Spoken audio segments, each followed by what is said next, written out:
નમસ્કાર દોસ્તો, સ્વાગત છે આપ સર્વનું તમારી પોતાની YouTube channel ocean coaching classes પર। મિત્રો, આજે આપણે ધોરણ 8ના વિજ્ઞાન વિષયની જે ગાલા સ્વાધ્યાય પોથી છે તે ગાલા સ્વાધ્યાય પોથીના પાઠ નંબર 5 વનસ્પતિઓ અને પ્રાણીઓનું સંરક્ષણનું સંપૂર્ણ અને સચોટ સોલ્યુશન આપણે આ વિડીયોની અંદર જોવાના છે। મિત્રો, આપણી આ ચેનલ ઉપર ધોરણ 8ની જે વિજ્ઞાનની ગાલા સ્વાધ્યાય પોથી છે તે સ્વાધ્યાય પોથીના દરેક પાઠના સંપૂર્ણ સોલ્યુશનના વિડીયો અને પીડીએફ મુકાઈ ચૂક્યા છે, જેની લિંક તમને નીચે ડિસ્ક્રિપ્શન બોક્સની અંદર મળી જશે, તો જરૂરથી તેનો અભ્યાસ કરી લેજો। જોઈએ આપણે પહેલો પ્રશ્ન। નીચેના દરેક પ્રશ્નના ઉત્તર માટે આપેલા વિકલ્પમાંથી સાચો વિકલ્પ શોધી તેનો ક્રમ અક્ષર પ્રશ્નની સામે આપેલા બોક્સમાં લખો। પહેલો સવાલ, પૃથ્વીના જે ભાગ પર સજીવો વસવાટ કરે છે તે ભાગને શું કહેવાય? તો જવાબ આવશે વિકલ્પ એ, જીવાવરણ। બીજું, નીચેના પૈકી કયો પંચમઢી જીવાવરણ આરક્ષિત વિસ્તારમાં નથી? તો જવાબ આવશે વિકલ્પ બી, કાઝીરંગા રાષ્ટ્રીય ઉદ્યાન। ત્રીજું, વન નાબૂદીથી વાતાવરણમાં કોના સ્તરમાં વધારો થાય છે? તો જવાબ આવશે વિકલ્પ એ, CO2। ત્યાર પછી ચોથું, ભારતનું પ્રથમ આરક્ષિત જંગલ કયું છે? તો જવાબ આવશે વિકલ્પ બી, સાતપુડા। પાંચમું, સાતપુડા જંગલમાં કયા ઊંચા વૃક્ષો જોવા મળે છે? તો જવાબ આવશે વિકલ્પ ડી, સાગ। છઠ્ઠું, રેડ ડેટા બુકમાં કઈ જાતિઓની નોંધ રાખવામાં આવે છે? તો જવાબ આવશે વિકલ્પ સી, નાશહપ્રાય। સાતમું, બાયસન નીચેના પૈકી શું છે? તો અહીંયા જવાબ આવશે વિકલ્પ એ, જંગલી બળદ। આઠમું, પંચમઢી જીવાવરણ આરક્ષિત ક્ષેત્રમાં સ્થાનિક પ્રાણી જાતિ કઈ છે? તો જવાબ આવશે વિકલ્પ સી, ઉડતી ખિસકોલી। નવમું, વન સંરક્ષણ અધિનિયમનો હેતુ શું છે? તો જવાબ આવશે વિકલ્પ સી, પ્રાકૃતિક વનોની જાળવણી અને સંરક્ષણ। 10મું, સરકારે અમલમાં મૂકેલા પ્રોજેક્ટ ટાઈગરનો ઉદ્દેશ્ય શું છે? તો જવાબ આવશે વિકલ્પ બી, વાઘથી પાલતુ પ્રાણીનું સંરક્ષણ। 11મું, વનસ્પતિ અને પ્રાણીઓના કોઈ એક જ ક્ષેત્રમાં વિશિષ્ટ રૂપે જોવા મળતી અને અન્ય વિસ્તારમાં પ્રાકૃતિક રૂપે જોવા ન મળતી જાતિને શું કહે છે? તો જવાબ આવશે વિકલ્પ બી, સ્થાનિક જાતિ। ત્યાર પછી છે પ્રશ્ન નંબર 2, ખાલી જગ્યા પૂરો। પહેલું, એકબીજા સાથે આંતર પ્રજનન કરવા સક્ષમ સજીવોની વસ્તીનો સમૂહ ખાલી જગ્યાથી ઓળખાય છે? તો જવાબ આવશે જાતિ। બીજું, ખાલી જગ્યા વિસ્તારમાં પ્રાણીઓ તેમજ તેમના નિવાસ કોઈ પણ પ્રકારની ખલેલથી સુરક્ષિત હોય છે? તો અભયારણ્ય। ત્રીજું, કોઈ પણ ક્ષેત્રમાં જોવા મળતી વનસ્પતિઓ, પ્રાણીઓ અને સૂક્ષ્મ જીવોની વિભિન્ન જાતિઓ એટલે ખાલી જગ્યા? તો જવાબ આવશે જૈવ વિવિધતા। ચોથું, કાર્બન ડાયોક્સાઇડ પૃથ્વી દ્વારા પરાવર્તિત ખાલી જગ્યાને શોષી લે છે? તો જવાબ આવશે ઉષ્મા। પાંચમું, જે પ્રાણીઓ લુપ્ત થઈ શકે છે તેવા પ્રાણીઓની જાતિને ખાલી જગ્યા કહે છે? તો જવાબ આવશે નાશહપ્રાય। છઠ્ઠું, કાગળને ઉપયોગ માટે ખાલી જગ્યા વખત રિસાયકલ કરી શકાય? તો 5 થી 7। સાતમું, ખાલી જગ્યા દ્વારા કાપવામાં આવેલા વૃક્ષોની ઘટ પૂરી કરી શકાય છે? તો જવાબ આવશે પુનઃ વનીકરણ। ત્યાર પછી છે પ્રશ્ન નંબર 3, નીચેના પ્રશ્નોના માત્ર ઉત્તર લખો। એમાં પહેલો સવાલ, કયા ક્ષેત્રની વનસ્પતિઓ અને પ્રાણીઓ ઉપર હિમાલયની શૃંખલાઓ અને નીચાણવાળા પશ્ચિમ ઘાટ વિસ્તારની વનસ્પતિઓ અને પ્રાણીઓને સમાન છે? તો જવાબ આવશે પંચમઢી।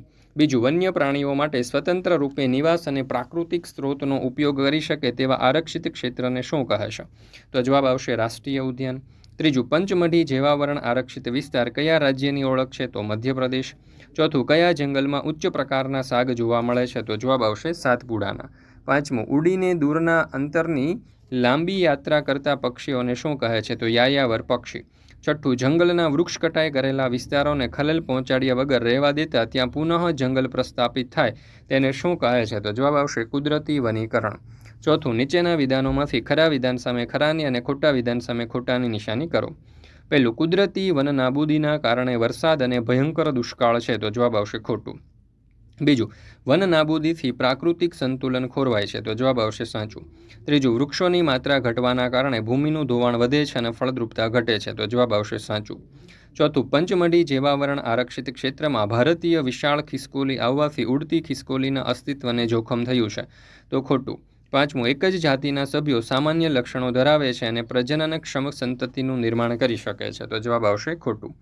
ત્યાર પછી છઠ્ઠો સવાલ, સાતપુડા રાષ્ટ્રીય ઉદ્યાન ભારતનું તૃતીય આરક્ષિત જંગલ છે? તો સાચું। સાતમું, સજીવોના કુદરતી નિવાસમાં ખલેલ ઊભી થવાથી તેમના અસ્તિત્વ સામે ખતરો ઊભો થાય છે? તો સાચું। આઠમું, 1 ટન કાગળ મેળવવા માટે 5 થી 7 પૂર્ણ વિકસિત વૃક્ષોને કાપવામાં આવે છે? તો અહીંયા જવાબ આવશે ખોટું। ત્યાર પછી છે પ્રશ્ન નંબર 5, નીચેના પ્રશ્નોના એક વાક્યમાં ઉત્તર લખો। એમાં પહેલું, રેડ ડેટા બુક એટલે શું? તો રેડ ડેટા બુક એટલે નાશહપ્રાય જાતિઓનો રેકોર્ડ રાખતી બુક। બીજું, કોઈ 2 અભયારણ્ય અને 2 રાષ્ટ્રીય ઉદ્યાનના નામ આપો। તો ભરતપુર અભયારણ્ય, સારિસ્કા અભયારણ્ય, કાજીરંગા રાષ્ટ્રીય ઉદ્યાન, સાતપુડા રાષ્ટ્રીય ઉદ્યાન. ત્રીજું, વન નાબૂદીનો અર્થ શું છે? તો વન નાબૂદીનો અર્થ વનના વૃક્ષોનો નાશ કરી અને પ્રાપ્ત જમીનને અન્ય કાર્ય માટે ઉપયોગ કરવો. ચોથું, કુદરતી વન નાબૂદીના કારણો કયા છે? તો જંગલમાં લાગતી આગ અને ભયંકર દુષ્કાળ એ કુદરતી વન નાબૂદીના કારણો છે.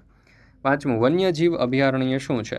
તો પ્રાણીઓ તેમજ તેમના નિવાસ કોઈ પણ ખલેલથી સુરક્ષિત હોય તેવા વિસ્તાર અભયારણ્ય. ત્યાર પછી છઠ્ઠો સવાલ, શા માટે કાર્બન ડાયોક્સાઇડના વધારાથી ગ્લોબલ વોર્મિંગ થાય છે? તો કાર્બન ડાયોક્સાઇડ પૃથ્વી દ્વારા પરાવર્તિત ઉષ્મીય કિરણોને શોષી લે છે, તેથી ગ્લોબલ વોર્મિંગમાં વધારો થાય છે. સાતમું, જૈવ વિવિધતાનો અર્થ શું છે? તો પૃથ્વી ઉપર જોવા મળતા વિવિધ સજીવો, તેમની વચ્ચેના અંતર સંબંધો અને તેઓના પર્યાવરણ સાથેના સંબંધો.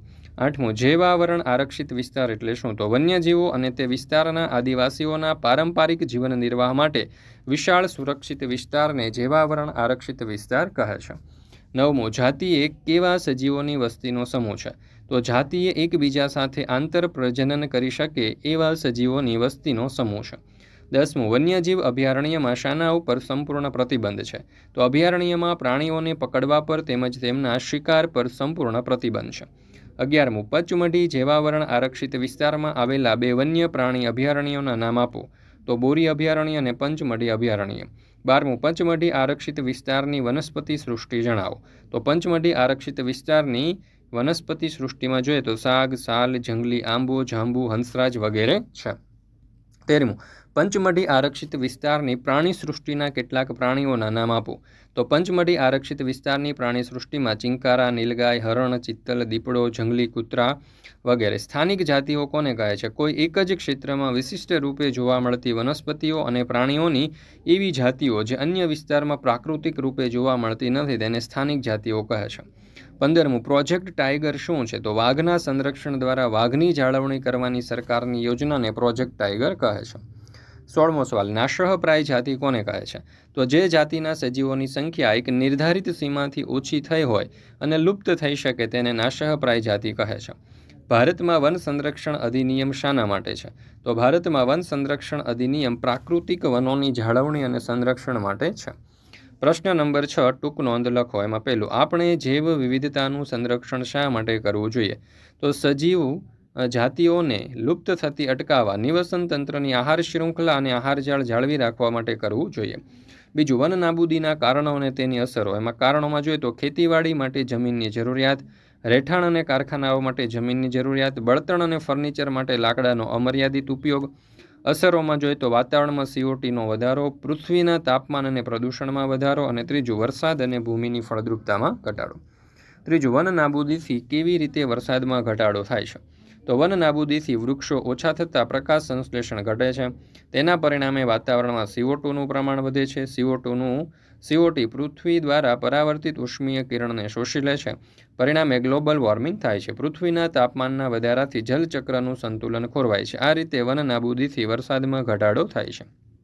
ચોથું, વન નાબૂદીની ભૂમિ ઉપર થતી અસરો લખો.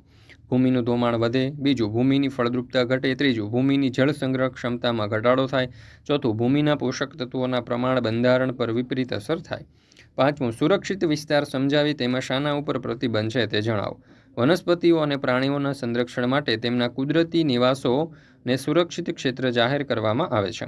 અભયારણ્ય, રાષ્ટ્રીય ઉદ્યાન અને જૈવાવરણ આરક્ષિત વિસ્તાર સુરક્ષિત ક્ષેત્રો છે. તેમાં વૃક્ષ રોપણી, ખેતી, ચિરાઈ, વૃક્ષોની કટાઈ, શિકાર વગેરે પ્રવૃત્તિઓ પર પ્રતિબંધ હોય છે. છઠ્ઠો સવાલ, આપણે વન્યજીવોનું રક્ષણ કેવી રીતે કરવું જોઈએ? તો વન્યજીવના સંરક્ષણ માટે વિશિષ્ટ આરક્ષિત વિસ્તારો નક્કી કરવામાં આવે છે. વ્યક્તિગત રીતે વૃક્ષોની કાપણી, શિકાર કે પજવણી અટકાવવામાં આવે છે. સરકાર દ્વારા વન્યજીવોની સુરક્ષા માટે તૈયાર કરવામાં આવેલા નિયમો, પદ્ધતિઓ અને યોજનાઓનો અમલ કરવામાં આવે છે. જંગલમાં કે જંગલની આસપાસ રહેતા વન્યજીવોની સુરક્ષા ધ્યાનમાં રાખી તેમની જરૂરિયાતો પૂરી કરે છે. સાતમું, જીવાવરણ આરક્ષિત વિસ્તાર વિશે ટૂંકમાં સમજાવો. તો જૈવાવરણ આરક્ષિત વિસ્તાર બનાવવામાં આવ્યા છે. જૈવાવરણ આરક્ષિત વિસ્તાર વન્ય વનસ્પતિઓ, વન્ય પ્રાણીઓ તેમજ તે વિસ્તારના આદિવાસીઓના પારંપરિક જીવન નિર્વાહ માટેના વિશાળ સુરક્ષિત વિસ્તાર છે. વિસ્તારની જૈવ વિવિધતા અને સંસ્કૃતિને જાળવી રાખવામાં જૈવાવરણ આરક્ષિત વિસ્તાર સહાયક છે. પંચમઢી જૈવાવરણ આરક્ષિત વિસ્તાર તેનું એક ઉદાહરણ છે. 8મું, વન્ય પ્રાણી અભયારણ્ય એટલે શું? ભારતીય અભયારણ્યોમાં કયા વિસ્તારો છે? તો પ્રાણી અભયારણ્ય વન્ય પ્રાણીઓ સુરક્ષિત રહે તેવા કેટલાક વિસ્તારો છે. ભારતીય અભયારણ્યોમાં મોટા સપાટ જંગલો, પહાડી જંગલો, મોટી નદીઓના મુખ ત્રિકોણ પ્રદેશની જમીન, ઝાડી વિસ્તારો છે. 9મું, કયા પ્રાણીઓનો લુપ્ત થવાનો ભય વધારે છે? શા માટે તેમને બચાવવા જોઈએ? તો નાના પ્રાણીઓ, સાપ, દેડકા, ગરોળી, ચામાચીડિયા અને ઘુવડ લુપ્ત થવાનો ભય વધારે છે.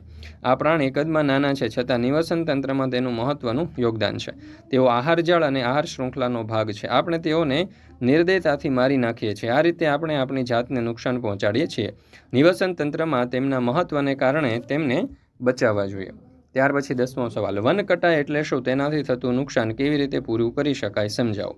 તો વન કટાઈ એટલે વનના વૃક્ષોની કાપણી. તેનાથી થતું નુકસાન પુનઃ વનીકરણથી પૂરું કરી શકાય. પુનઃ વનીકરણનો ઉદ્દેશ્ય કાપવામાં આવેલા વૃક્ષોની ઘટ પૂરી કરી નવા વૃક્ષોની રોપણી કરવાનો છે. જંગલોમાં તે જાતિના વૃક્ષો કપાતા હોય તે જ જાતિના વૃક્ષો રોપવામાં આવે છે. આપણે જેટલા વૃક્ષો કાપીએ છીએ ઓછામાં ઓછા તેટલા વૃક્ષો ઉછેરવા જોઈએ. ગામ શહેરના રસ્તાની બંને બાજુએ, રસ્તાની વચ્ચેના ભાગમાં ફાજલ કે પડતર જમીનો ઉપર વૃક્ષારોપણ કરી હરિયાળી સંપત્તિ પુનઃ ઊભી કરી શકાય. કુદરતી રીતે પુનઃ વનીકરણ થઈ શકે છે. કુદરતી વનીકરણમાં માનવની કોઈ ભૂમિકા હોતી નથી.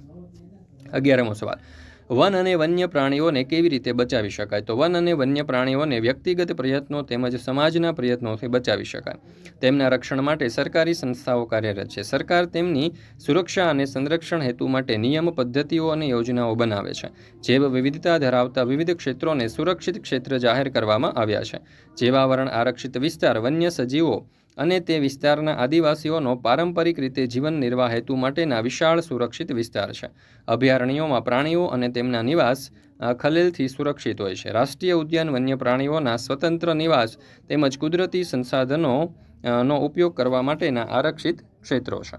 ત્યાર પછી છે પ્રશ્ન નંબર 7, વૈજ્ઞાનિક કારણ આપી સમજાવો. માં પહેલું, વન નાબૂદીથી ગ્લોબલ વોર્મિંગ થાય છે. તો ગ્લોબલ વોર્મિંગ એટલે પૃથ્વીના તાપમાનમાં વધારો થવો. વન નાબૂદીથી પૃથ્વી પરના વૃક્ષો ઓછા થાય છે. વૃક્ષો ઓછા થવાથી પ્રકાશ સંશ્લેષણ ઘટે છે.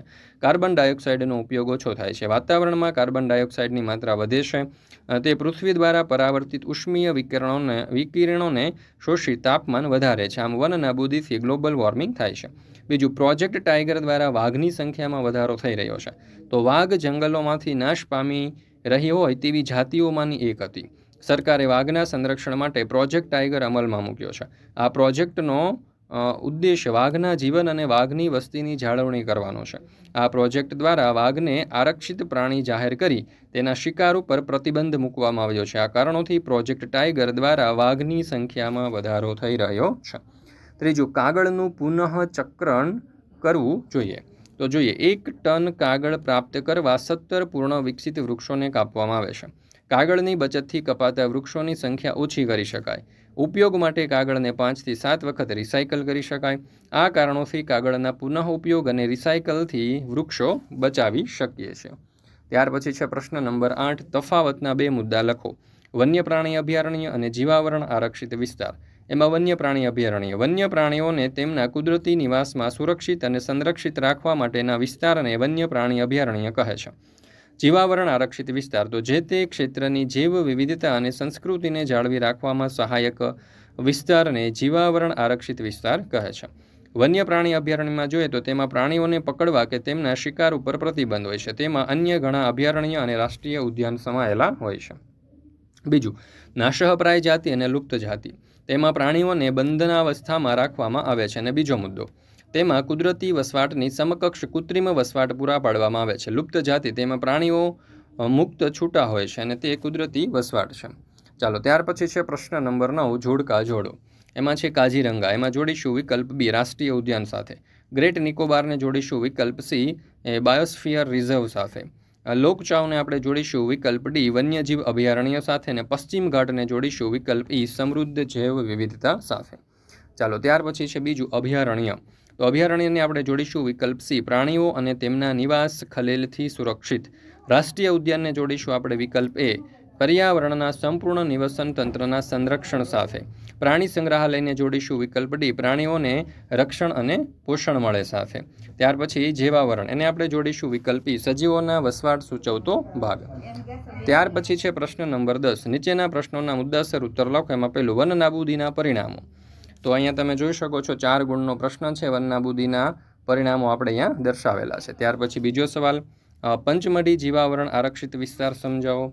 તો એ પણ અહીંયા દર્શાવેલો છે. ત્યાર પછી તમે જોશો તો પ્રવૃત્તિ. મિત્રો આ દરેકે દરેક જે પ્રશ્નો છે તેની PDF આપણી એપ્લિકેશન ઉપર મુકાઈ ચૂકી છે. તો જરૂરથી એપ્લિકેશન ડાઉનલોડ કરી લેજો. ને પ્રવૃત્તિ જે છે એમના સોલ્યુશન તમને માત્ર ને માત્ર ઓશન કોચિંગ ક્લાસીસ પર જ મળશે. તો જરૂરથી આ દરેકે દરેક પ્રવૃત્તિ જે છે એનો અભ્યાસ કરવા માટે આપણી એપ્લિકેશન જે છે ઓશન કોચિંગ ક્લાસીસ, જેની લિંક તમને નીચે ડિસ્ક્રિપ્શનમાં પણ આપેલી છે, એ ડાઉનલોડ કરીને અહીંયાથી PDF મેળવી લેજો અને આ દરેકે દરેક પ્રવૃત્તિનો અભ્યાસ કરી લેજો મિત્રો. ચાલો ત્યાર પછી આપણે આગળ જઈએ. અહીંયા ગુજરાતનો નકશો આપેલો છે અને આ પાઠ આપણે અહીંયા પૂર્ણ કરીએ. મિત્રો ફરી મળીશું આપણે ધોરણ 8ના વિજ્ઞાન વિષયની ગાલા સ્વાધ્યાય પોથીના પાઠ નંબર 6ના સંપૂર્ણ સોલ્યુશન સાથે. જો વિડીયો પસંદ આવ્યો હોય તો લાઇક કરવાનું અને તમારા મિત્રો સાથે શેર કરવાનું ભૂલશો નહીં.